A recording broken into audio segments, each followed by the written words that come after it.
Thomas Soto.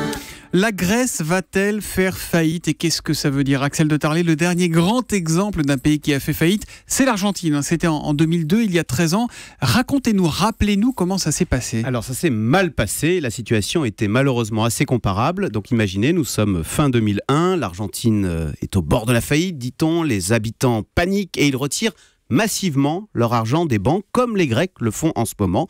Et donc, un beau matin, le 1er décembre 2001 précisément, le gouvernement argentin impose le contrôle des capitaux, les banques ferment, les Argentins n'ont plus accès à leur argent et les retraits au guichet sont plafonnés à 30 € par jour. Une semaine plus tard, de violentes émeutes éclatent dans la capitale contre les politiques d'austérité, avec à la clé 22 morts en Argentine. Le président argentin démissionne et il doit même s'enfuir du palais présidentiel par hélicoptère. Et la faillite arrive donc dans la foulée. Ah voilà, alors un mois plus tard, l'Argentine abandonne sa parité avec le dollar. Ce serait l'équivalent de la sortie de l'euro pour la Grèce, vous voyez, un mois après le contrôle des capitaux. La nouvelle monnaie du pays va être divisée par 3, ce qui veut dire que tous les produits d'importation deviennent inabordables et l'Argentine annonce ensuite solennellement qu'elle ne paiera plus ses dettes.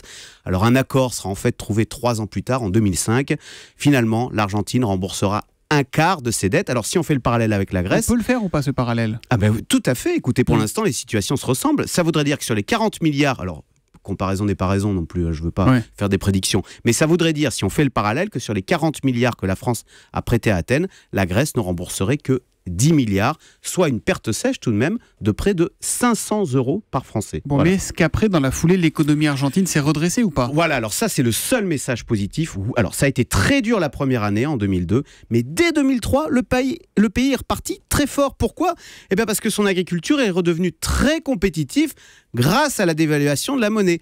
Même si aujourd'hui, il faut bien le dire, à cause de cette faillite, il y a 13 ans, l'Argentine est toujours au banc des nations.